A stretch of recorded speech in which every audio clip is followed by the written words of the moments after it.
ఈ సినిమా కంటే ముందు రవితేజ గారితో ఒక సినిమా చేస్తారనే న్యూస్ కూడా వచ్చింది బయటికి. ఒక యంగ్ హీరో ఉంటారు లైక్ సునీల్ గారి క్యారెక్టర్ అని కూడా వచ్చింది. ఏమైంది ఆ ప్రాజెక్ట్? అదే అండి, అంటే ఇప్పుడు ఒకటి అంత పెద్ద హిట్ రాగానే అందరూ వెళ్ళిన ప్రతివాడు బంతిపూలు జల్లేస్తా ఉంటే ఒక హైలో ఉంటాం కదండి.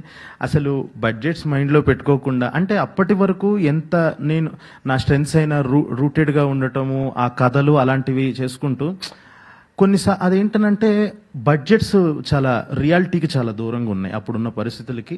2023లో ఆ టైంలో నేను దాని మీద అంత ట్రావెల్ చేసిన తర్వాత అప్పుడున్న పరిస్థితులకి ఆ ఓటీటీ మార్కెట్ సడన్ గా డౌన్ అవటం, సడన్ గా రైజ్ అయ్యి డౌన్ అవటం, ఇలా అన్ని చాలా ఉన్నాయి సార్ ఫ్యాక్టర్స్. దానివల్ల ఇంకొక ప్రాపర్గా డెసిషన్ తీసుకొని ఓకే ఇది ఈ టైంలో కరెక్ట్ చేయటం కరెక్ట్ కాదు అని చెప్పి నేను ఇమీడియట్గా మూవ్ ఆన్ అయిపోయి, సో రవితేజ సార్తో కూడా డిస్కషన్స్ జరిగినాయి. అప్పుడు ఆయన కూడా అదే అన్నారు, సరే ఓకే రేపు మళ్ళీ నువ్వు వెళ్ళి చేసుకొని రా, నాకు కొన్ని కమిట్మెంట్స్ ఉన్నాయి, ఈ సినిమా మాత్రం వేరే వాళ్ళతో చేయకు అని అంత చెప్పారంటే చాలా మంచి ప్రాజెక్ట్ సార్ అది. కానీ పరిస్థితుల వల్ల అలా అయ్యి మళ్ళీ ఒక రియాలిటీకి వచ్చి నేను టక్కున ఇది స్టార్ట్ చేసి ఈసారి మనం ఫస్ట్ కథ చెబుదాం, ఒక అద్భుతమైన కథ చెబుదాం అని చెప్పేసి రాయడం స్టార్ట్ చేసింది.